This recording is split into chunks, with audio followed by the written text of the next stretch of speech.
আরে ভাই আইলাম আপনাকে রুমে কি হিসাব করতে বলছেন একটু এমনি দেখেন না তো টাকা টুকা দেখাইলে এমনি মাথা গরম। ভাই মাথা আমাদের গরম কিন্তু হিসাব তো মিলে না। কি এর হিসাব মিলে না মাস ভাই? শেষ বেতন ঠিকই পাইছি, ওকে যদিও আমার পকেটে কোনো টাকা থাকবো না। ম্যাচ বিল কিভাবে দেবো এটাও জানি না।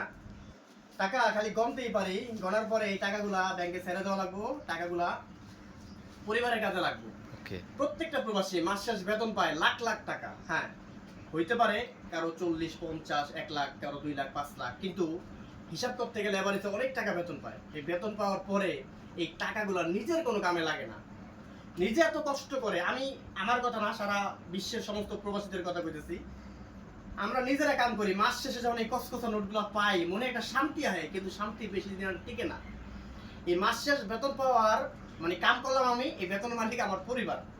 আমার পরিবার দেখেন, আমি যদি মাসে 40,000 টাকা বাড়িতে পাঠাই, বা এটা মানে একটা এক্সাম্পল, আপনি 50,000 পাঠান বা আপনি 20,000 পাঠান, টাকা যা কামান সব বাড়িতেই পাঠান। পাঠানোর পরে কি হয়, টাকাগুলো বাড়ির থেকে খরচ। অনেক সময় আমরা বেতন পাবো কয় তারিখে, এই হিসাবে বাড়িতে হয়ে যায়, অমুক তারিখে বেতন পাইবো, অমুক তারিখে আইলে আমার টাকাটা পাবো। আর যদি কেউ কিস্তির খবর থাকে তো হইছেই। তাহলে তো হয়েছেই, কারণ অনেক সময় আমার বই কয়, আমার পরিবার কয় যে মাসটা শেষ হয় না, মানে কাম করি আমি, রস পরে আমার, কিন্তু টেনশন হ্যাঁ মাসটা শেষ হয় না। মাসটা শেষ হলে টাকাটা বাইতে আইব, আর হ্যাঁ মসমসে ভাঙবো তা না, মানে হ্যাঁ বিভিন্ন প্রয়োজনে টাকাগুলো খরচ হইব, পারিবারিক সংসারে টাকাগুলো খরচ হইব।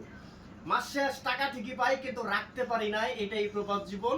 স্বপ্ন ছিল আমার আসমু বিদেশে, অনেক স্বপ্ন, নিজের স্বপ্ন ঠিকই, কিন্তু নিজের স্বপ্ন বাস্তবায়ন হয় না। স্বপ্ন বাস্তবায়ন হয় অন্য কারো। প্রবাসীর স্বপ্ন প্রবাসীর বুকের ভিতরেই থাকে, স্বপ্ন আরেকজনের বাস্তবায়ন হয়। হয়তো অনেক সময় কারো ছোট ভাইয়ের জন্য ফোন, কারো বোনের বিয়ে, কারো ভাইয়ের চাকরির জন্য টাকা, কারো ভাইয়ের বিদেশ পাঠানোর জন্য টাকা, কোনো কোনো সময় সন্তানের ইনকাম দিয়া বাবার নামে জমিন কিনা। এটাই তো প্রবাসীদের মূল কারণ। প্রবাসীরা নিজেদের জন্য কিছু করতে পারে না, এটাই হচ্ছে মূল কারণ। যাই হোক, বেশি কিছু বলবো না।